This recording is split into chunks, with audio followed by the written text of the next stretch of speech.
steel chains rattle in the black of night. Blood on the ground, no wrong, no right. The crowd scream louder, the air unites.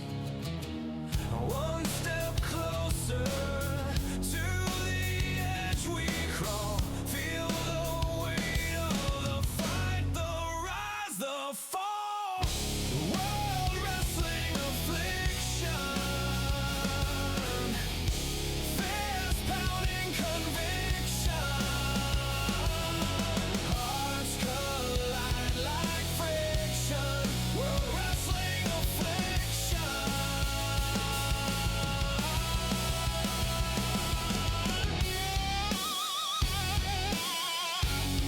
World Wrestling Affliction.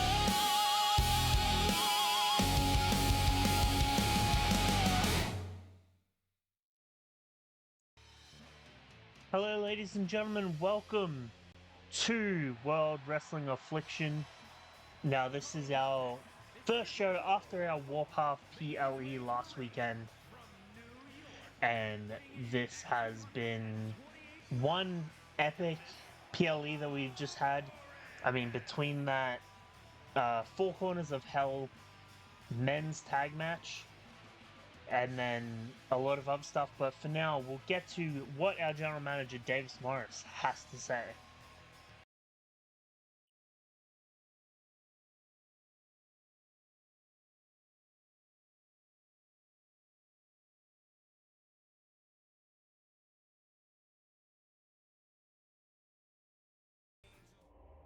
Well, ladies and gentlemen, Davis Morris said that he's finally stepping up as our general manager for once. Congratulations to him. But yeah, we have a lot to catch up on after Warpath. Firstly, this lady right here, our number one contender for the Women's Intercontinental Championship. We had that 6-woman over the top rope battle royal at night one of the PLE, and this lady right here, Rose Hamilton, beat out 6 superstars, well, 5 of the superstars, eliminating 3 of them herself. And she goes on next week to challenge the villain Olivia Jade for that Women's Intercontinental Championship. But she's asked to showcase some of her talents here in a one-on-one competition.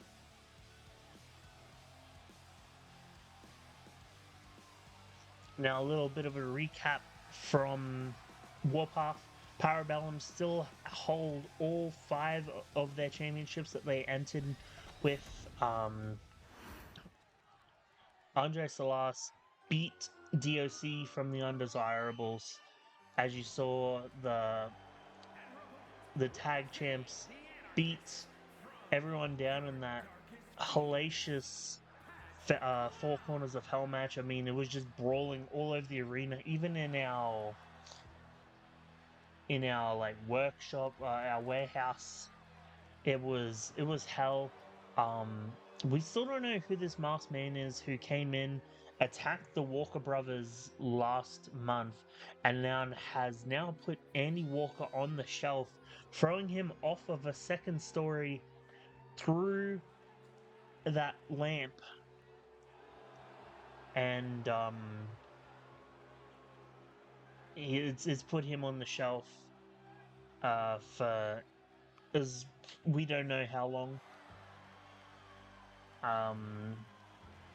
As our general manager said, Jeremiah Stone had a special ref match approved. He did not approve Diego Natoli being that special ref, and that special ref match led to a fast count, which cost Angelo Epps the championship. So, that is, we're getting a rematch of that tonight with a special ref chosen by our general manager, Davis Morris. Unfortunately, Castro could not dethrone the champion in Trav, even after bringing out this whole new side of him with this face painted persona that he's brought out. It still was not enough.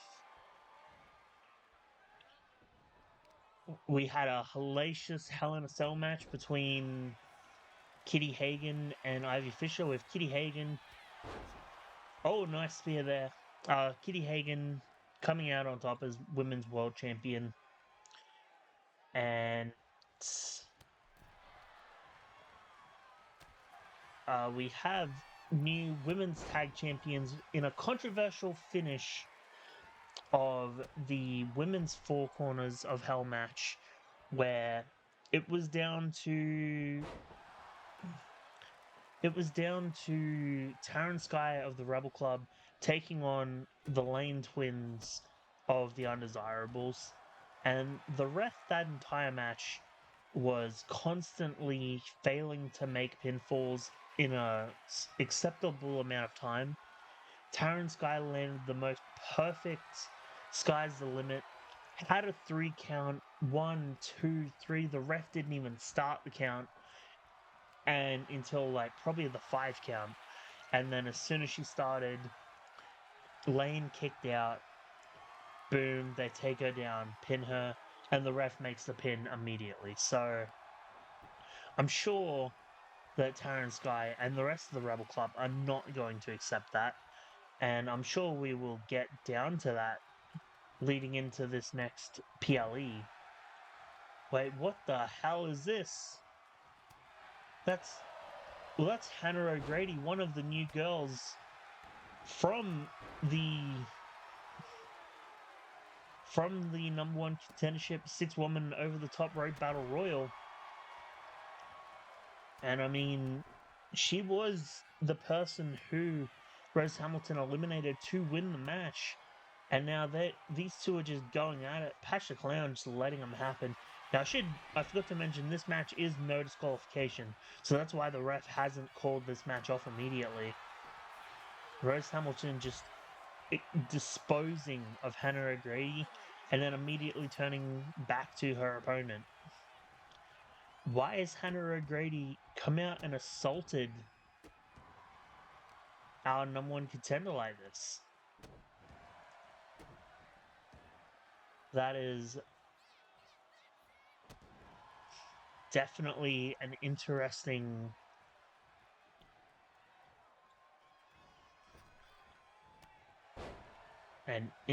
development here. But for now, we return to this match. Rose Hamilton with the kendo stick now, just assaulting Patch the Clown, just beating her down senseless here.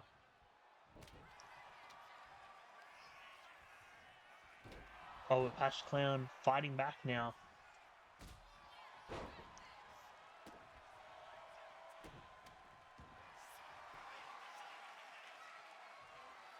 And an interesting submission there from Rose Hamilton.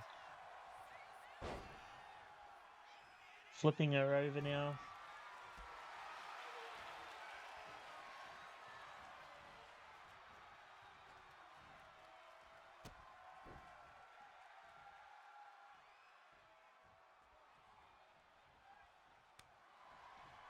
Hamilton has just basically dominated this entire match.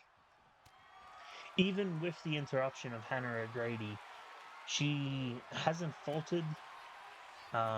She's pretty much stayed on the offensive the whole time. Patch Clown, though, going for a cover here. 1, 2, and a kick out at 2. Definitely not enough for the 3 count there. The fans saying fight forever. They're getting behind these two newer women here in this women's division. Oh, and the busted open face of Rose Hamilton from that kendo stick. And the takedown, and then the flurry of punches, busting Patch the Clown open herself, locking in that armbar. Could we see a tap here? We do not. Rose Hamilton rolls out. Patch the Clown around the world DDT there. Talking down to Rose Hamilton. Over the top rope. Oh, goes for a crossbody, but misses. Hamilton targeting the knee there. Goes for a cover herself. Could this be it? 1, 2. And a kick out at 2.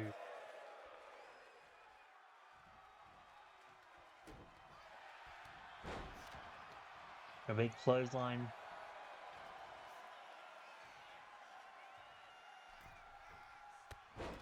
Oh, nice takedown there. Goes to the cover. Could this be it? 1, 2. And a kick out at 2. Patch Clown can't believe it.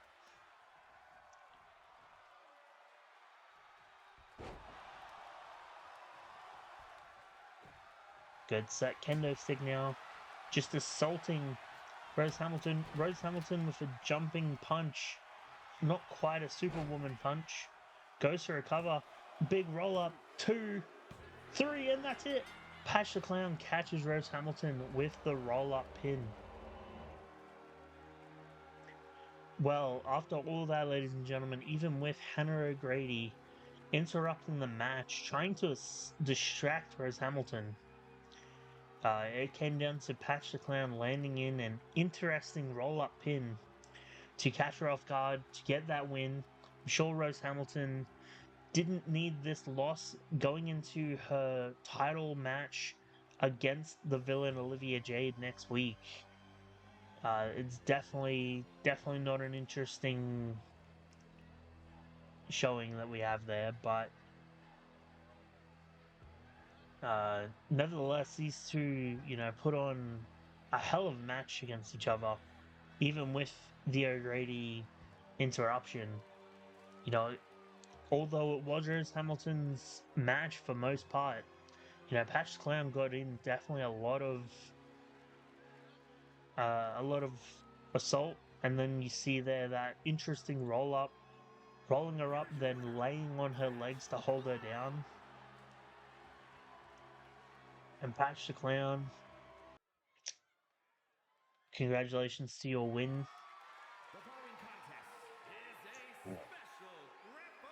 And now, ladies and gentlemen, we have our semi-main event of the evening. It is the rematch from Warpath for the Light Heavyweight Championship. Oh, ladies and gentlemen.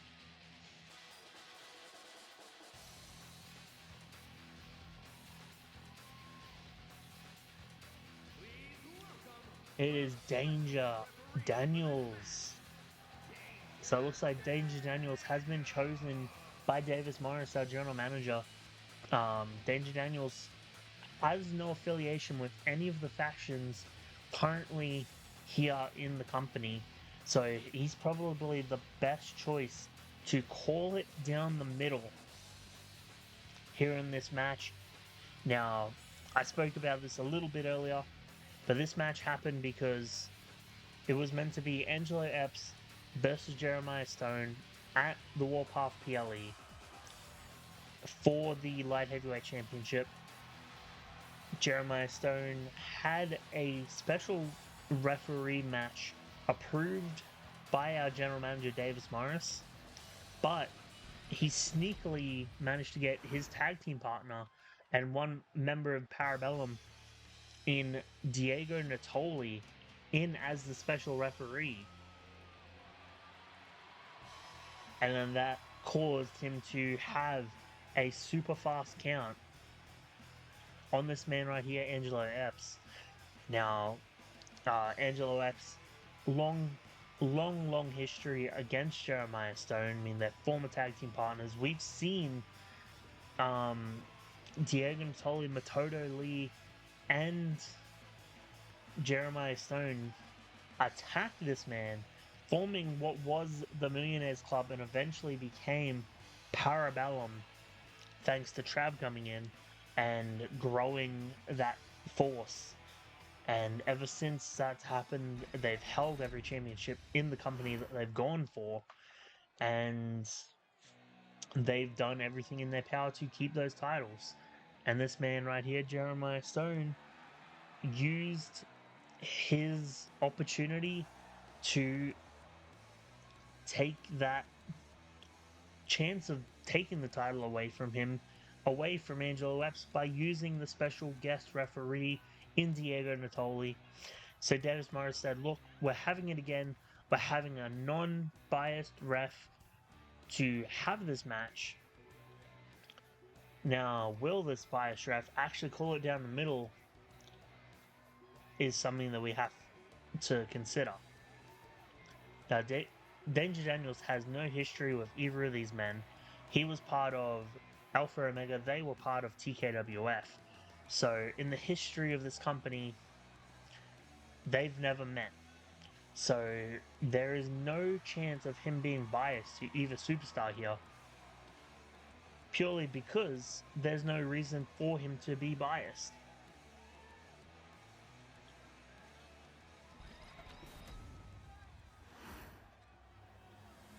And there you see it, ladies and gentlemen, the Light Heavyweight Championship that is on the line.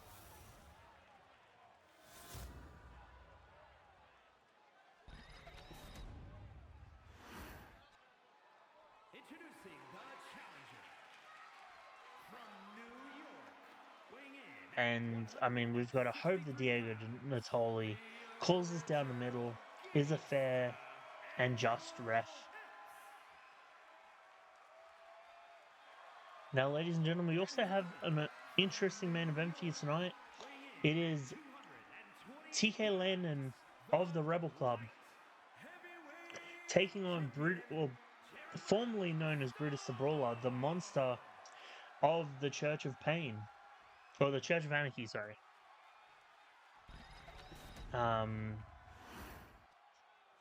So that'll be a very, very interesting main event. Now you see Danger Daniels showing off that championship to both competitors, holding it in the air. Will he call it down the middle? Hopefully he does.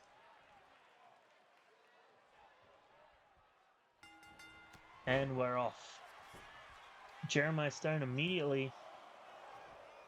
Well, that was a fair count. That wasn't fast at all. So, you know, congratulations. I think we have our non-biased ref.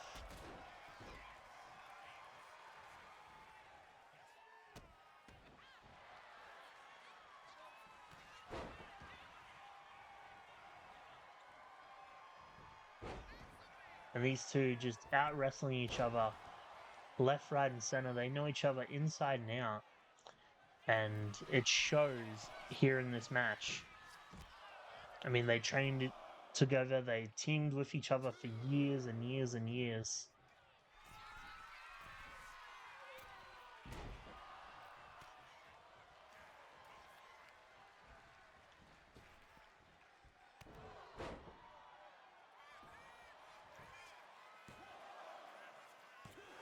Oh, that was a bit of a slow count there.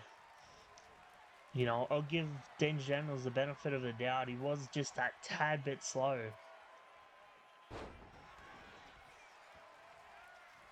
For that count. Maybe he was just a bit slow. You know, I'm not going to say anything yet. That first count was, you know, perfectly timed. Even on the outside of the ring, it was perfectly timed. He wasn't rushing the count, so maybe he was just a little bit slow with that last count.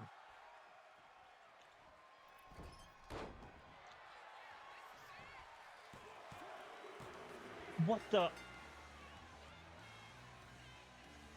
Another fast count from a special ref?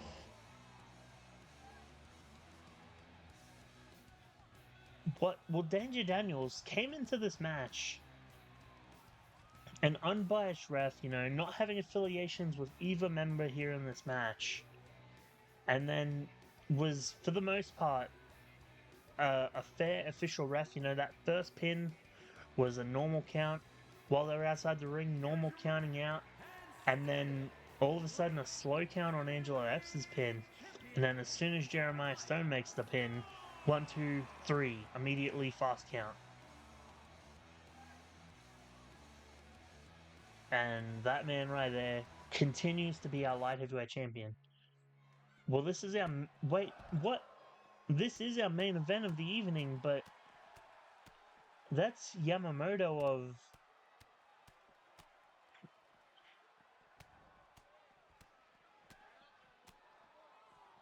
What the hell? That is Yamamoto, the leader of Bushido, just attacking and assaulting TK Landon before his main event match. The refs checked with him. He said that he's happy to stick with the match. He's telling Monster, like, look, just give him some time to recover, but this match is still on. And the Monster didn't listen. He almost went for a tackle immediately. And the match has started, and the Monster using this Anarchy, no pun intended, on the Church of Anarchy name to just assault and beat down TK Landon here. And the Monster just stalking the beaten down TK Landon on the ground here in this early goings of this match. Just assaulting him completely. He hasn't had a chance to recover since Yamamoto assaulted him. And the Monster, as soon as he stepped into the ring, the Monster was assaulting him. Hell, even before he even made it into the ring, the Monster was trying to tackle him off the apron. But TK Landon is resourceful. Now these two go a bit back in TKWF, facing off. And I believe, if memory serves me, it was actually Brutus the Brawler at the time who beat TK Landon for the TKWF World Champion. I may be wrong there. It's been a while since TKWF was a thing, so I can't quite remember the order of which champions. I do remember it was either... I believe it was Brutus the Brawler beat TK Landon because then Brutus the Brawler lost the title to Tyson Walker. That's how I remember it, but it could be wrong.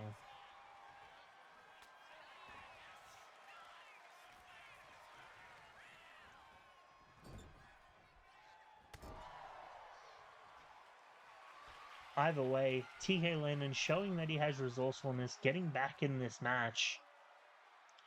Even after being assaulted by Yamamoto, even after being assaulted by the Monster as soon as the match rung, he's still trying to fight back.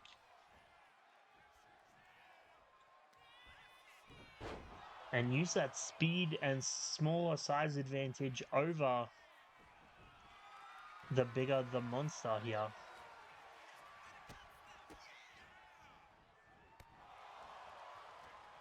And you just see that quickness. The Monster has strength and power over TK Landon, but TK Landon has the speed advantage against the clunkier, bigger the Monster. And he's showing that here, able to just thwart anything that the Monster's throwing at him. And here we go off the cover. 1, 2, and a kick out at 2.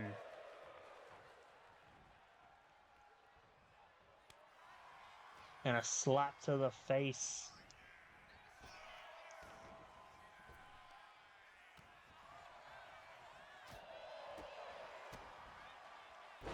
Big DDT there.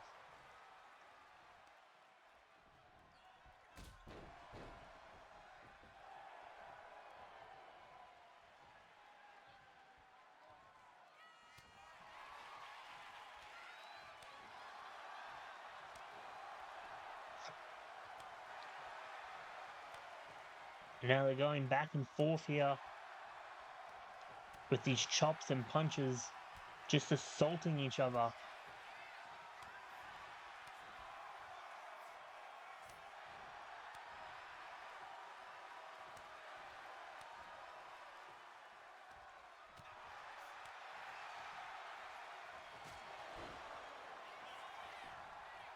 Now goes to the cover. 1, 2, and a kick out at 2. Now the roll up from the Monster goes to the cover and a kick out immediately.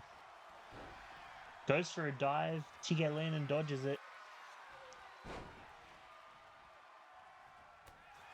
Oh. Discus forearm there. Well, TK Landon going for the Rebel knee, missing. Big power bomb from the Monster. The Monster goes for the cover now. Could this be it? 1, 2, and a kick out of 2. Just not enough to keep him down. That was close to a 3 count there. And the Monster just assaulting TK Landon on the ground there. But TK Landon's up immediately. TKO out of nowhere. Goes to the cover. Could this be it? 1, 2, 3. No, that was so close to a 3 count. Now that's the thing you've got to watch when it comes to TK Landon here in this match, is he can whip that TKO out of nowhere.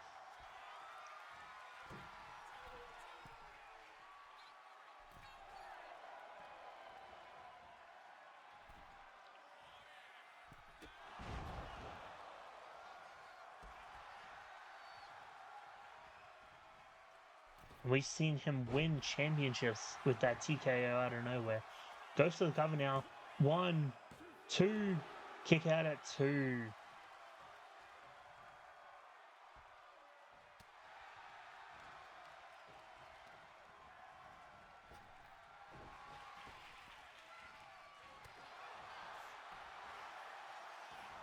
And the big Rebel knee goes to the cover. 1, 2, and kick out at 2 again. Oh, here we go. Lifting him up for the TKO. Goes to the cover. This has to be it. 1, 2, 3, and TK Landon wins it. Congratulations. But, oh no. That's Yamamoto at the top of the stage there, calling, beckoning for TK Landon. Now, these two have a lot of history. And it's showing here. And they're off.